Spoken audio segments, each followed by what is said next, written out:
뭐 저번 시간에 너무 이제 어떻게 보면 장교하고 방위병 만나다 보니까 치겠습니다. 같은 예벽입니다. 예. 그래서 예비군 문제, 예. 상비군 문제. 예. 그 다음에 이제 예비군도 어떻게 보면 지금 퀄리티를 얼마만큼 높일 수 있을 것인가에 대한 논의가 있어야만 상비군을 갖다가 돈을 갖다가 투여해가지고 사실은 돈이 들어가는 거거든요. 예. 돈을 투여해가지고 월급이라든지 뭐 이런 복지 수준도 높여줘야 전문성을 가질 수 있는 것 같고 그렇지 않겠습니까? 그렇죠. 그러니까 예비군의 퀄리티를 갖다가 유지하는 방법 플러스 그 다음에 모병제를 통해 가지고 모아서 전문화를 시키는 이 두 가지 토끼를 갖다가 어떻게 잡을 것인지 예. 거기에 대한 보관을 갖다가 이야기를 일단은 사실 이게 정말 그 첨예하게 대립하는 문제인데 요즘 이제 젊은 요즘 뭐 MZ 세대 이제 앞으로는 이제 알파 세대라 그러기도 하죠. 2000년대 이후에 태어난 젊은 세대들 이제 그들이 군에서 복무하는 것이 자기 인생에도 도움이 된다라는 인식을 갖도록 해주는 게 필요하거든요. 네. 아무리 모병제를 실시한다 할지라도 그 지원을 안 해버리면은 아무 문제가 아니 문제가 네. 또 생기니까요. 네네. 그래서 그 부분에 들어가는 이제 복지라든가 또는 뭐 급여 이런 수준들 결국은 이제 재원이 뒷받침돼야 되는데 그런 게 제도적으로 뒷받침되지 않고서는 모병제는 해봐야 의미가 없다. 그래서 저런 제도적인 뒷받침 하에 차츰차츰 모병제로 전환을 해야 되지 않을까. 네. 저는 그렇게 생각을 합니다. 그리고 이제 군에 입대하시는 분들의 그 퀄리티를 갖다가 어떻게 담보할 거냐. 예. 나는 1번씩 돼가지고 망하면 안 된다고 보거든요.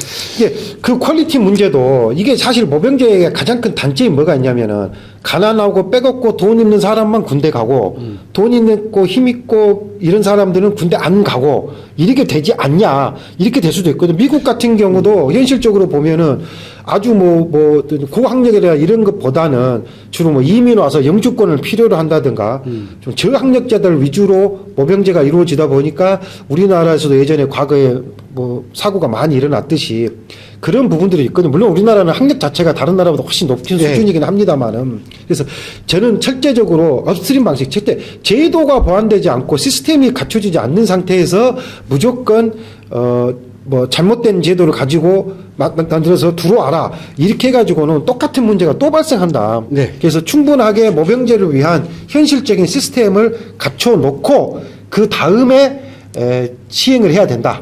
장기적으로는 네네. 모병제로 갈 수밖에 없다. 저는 이제 봅니다. 어떤 생각을 하냐면 저는 이제 입시 관련해가지고 많이 하다 보니까 예. 뭐냐면 군사학부라든지 군사학과가 있는 대학교들이 있어요. 아, 예, 맞습니다. 그리고 그것들에 있어서 굉장히 특화돼가지고 만들어진 데가 뭐냐면 고려대학교 사이버. 예.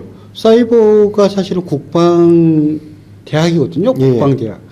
근데 거기에 이제 이 복무한 사람들은 나중에 물론 이제 군 복무를 통해 가지고 하기도 하고 사회에 나와 가지고 사이버전이라든지 아니면 민간에서 사이버에 대한 그런 어떤 보안 문제를 갖다가 만들고 준비하는 데서 사회에서도 굉장히 필요한 그렇죠. 자원으로 이렇게 사용되거든요. 그렇게 한다고 한다면 모병제를 하려고 한다면 모병제에 맞는 뭔가 거기에 대한 교육기관이라든지 시스템에 대해서 좀 확대하는 것은 또 어떤가라는 생각이 좀 듭니다. 지금 이제 그런 전문 특기 분야를 별도로 모집을 하고 네. 그런 쪽은 굉장히 지원율도 셉니다. 네네. 그것도 와서 일명 이제 화이트 해커라 그러죠. 네네. 사이버 방어를 하기 위한 부분의 기술적인 부분들이 굉장히 현재 높아지고 있는데 이제 수요는 높아지는데 군에서 그걸 운용할 만한 군의 능력은 사실 민간 능력보다 많이 뒤처지고 있거든요. 떨어진다. 그래서 미군들 같은 거 보면은 우리가 영화나 드라마에 보면은 그 민간인인데 굉장히 중요하고 보안이 심한 업무에서도 추진하는 그게 아주 전문 인력들이거든요. 근데 보면은 그 사람들이 대부분 사회에서 전문 능력을 가지고 있지만 군에서 반대로 위탁 교육이나 자체 교육을 키워서 수준을 높여 가지고 활용하는 경우도 있거든요. 그게 어떤 게 있냐면 이제 사실 군에서는 보안 문제가 제일 핵심이거든요. 미군 같은 경우는 제 동기생도 그런 친구가 하나 있어요.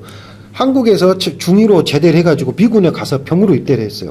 이번에 한국으로 보면 이제 준사관 같은 거죠. 그쪽으로 가가지고 사이버 전문 특기로 해서 다시 이제 그 진급을 해가지고 그 분야에 근무를 했는데 거기에서 한 6개월에서 1년 정도 교육을 시키는데 그 프로그램을 보니까 굉장히 수준이 높습니다.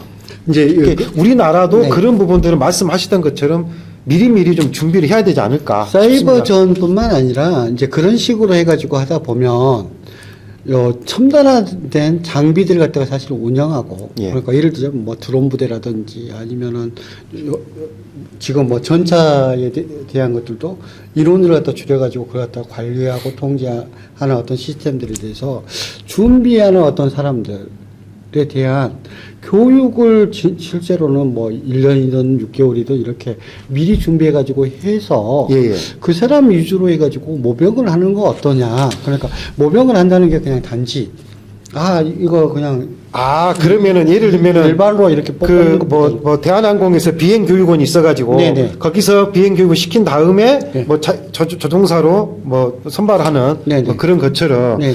군에서 좋으신 말씀인데 군에서 그렇게까지 하기는 아마 예산이나 인력이라든가 구조 면에서 아마 좀 쉽지는 않을까 싶습니다. 정반대로 그러니까 차라리 밖에서 어느 정도 교육을 이수한 사람을 데려다가 군에 특화되도록 실무교육을 시켜가지고 A부터 뭐 Z까지 다 교육시키지는 않고 네네네. 기본적인 능력을 갖춘 사람을 뽑아서 별도의 교육을 시켜서 활용하는 이 시스템은 현재도 있습니다. 네, 이제 이런 거죠. 예를 예. 들자면 이것을 갖다가 모병제라고 한다면 예. 이것을 직업으로 생각을 해야지. 예. 징병제 같이 그냥 갔다 오는 의무라고 생각하는 건 아니거든요. 예. 그렇기 때문에 실제로 그렇게 자기가 준비돼 가지고 준비하는 것 갖다가 군내에서 모든 걸 갖다가 위탁해 가지고 다 만들 수 없기 때문에 이런 식으로 해서 위탁된 직급들을 갖다가 네. 공표를 하고 또 준비할 수 있는 기간을 주고 그리고 거기에 대한 플랜을 짜면 네.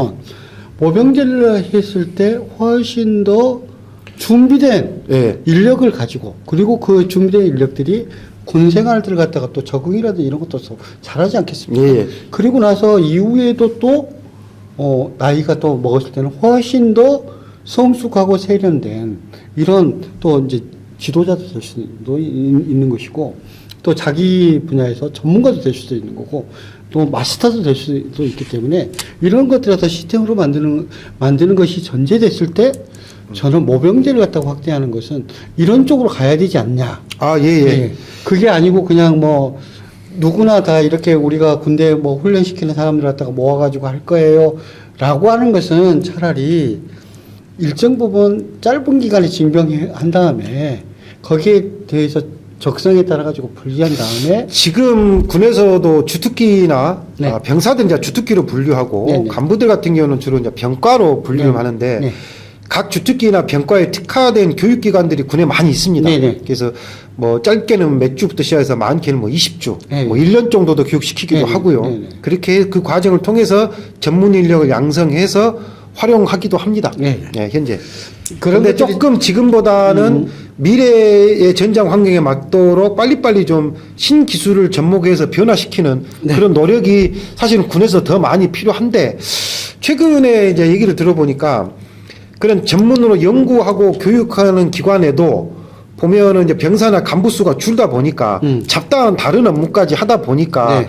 약간 이제 퀄리티가 좀 떨어지는 그 부분들은 좀 안타깝더라고요. 네. 예. 그런 부분은 개선되기를 바랍니다. 네. 군 이야기를 할 때 가장 큰 문제는 뭐냐면 군이 미래를 내 가지고 준비를 해야 된다. 우리가 이제 전쟁사 같은 걸 보더라도 예. 항상 큰 문제가 되는 것은 군복이 뭐 아름답고 멋있으면 예. 항상 패배한다. 다른 거에 대해서 관심을 갖게 되면 예. 그 군대는 망한 것이다. 예. 그리고 군대만큼 보수화됐을 때 정말 전투를 갖다가 발휘 못하는 예. 집단이 없다. 예. 그렇기 때문에 첨단화되는 것에 따라 가지고 따라갈 수 있을 만큼의 깨어있는 생각과 최첨단의 방식을 쫓아가고 거기에 대한 교육도 지속적으로 받고 리뉴얼 해나가야 되는 예. 집단이 되기 위해서는 징병제는 좀 한계가 있을 것 같다. 그럼요. 징병제로서는 뭐 이렇게 쉽게 얘기하면은 큰 돈 들이지 않고 많은 병력을 모집을 해서 군을 운영할 수 있는 그런 장점은 있습니다만은 전투력을 또 비교해 봤을 때는 꼭 단순히 징병제, 모병제 가지고 전투력을 비교할 수 없습니다만은 일반적으로 봤을 때는 전투력 그 해당 어떤 주특기나 병과에 대한 개인의 어떤 그 전문 기술 숙달을 놓고 기준으로 봤을 때는 모병제보다는 약하다는 게뭐 일반적으로 이렇게 많이 약하다는 거. 그렇죠. 그렇기 때문에 이제 그거 갖다가 땜빵을 하기 위해서 사실은 그렇죠. 36개월 동안 막 복무를 시키고 막 4년 그렇죠. 5개월 동안 막 복무를 시키고 이렇게 긴 시간 동안 적응하게 만들려고 하는 어떤 굉장히 긴 시간 동안의 공부를 갖다가 징병된 사람들에게 요구한 거 아닙니까?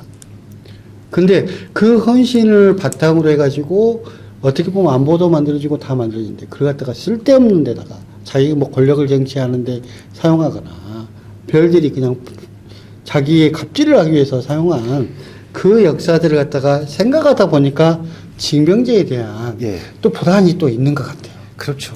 그게 이제 국방부 장관이 지금까지 계속 어떤 특정 출신의 장군들 출신이 오다 보니까 좀 어떻게 보면 양복 입은 군인이란 말이 나오거든요. 네네. 국방부의 문미나 또는 순수하게 전투에 관련된 부분은 합참 위주로 해서 전투 위주로 가고 군은 정책적인 부분 이런 부분들을 장기적인 관점에서 검토를 해가지고 착실하게 좀 서포트 해주는 이런 시스템이 좀 갖춰져야 되는데 그냥 뭐 특정 출신 어느 누군가가 장관으로 오면 거기에만 쭉 줄을 서가지고 지금도 보면은 뭐 이당 저당 해가지고 군 출신들 장군들이 뭐 우르르 가가지고 거기에 또 떨어질 수 있는 떡고물이 뭘까 또 그걸 찾기 위한 물론 다 그런 건 아니고 순수한 의미로도 있겠습니다만 그런 부분들이 빨리 좀 개선이 될 필요성이 있다 생각합니다. 징병제, 모병제 풀기 어려운 문제가 아니라 하나씩 어떤 방식으로 하는 것이 더 매력적 또는 잘된 모델인지를 찾아서 예. 그것들을 갖다가 확장시키고 하는 방식으로 좀 연구가 좀 돼야 된다. 예.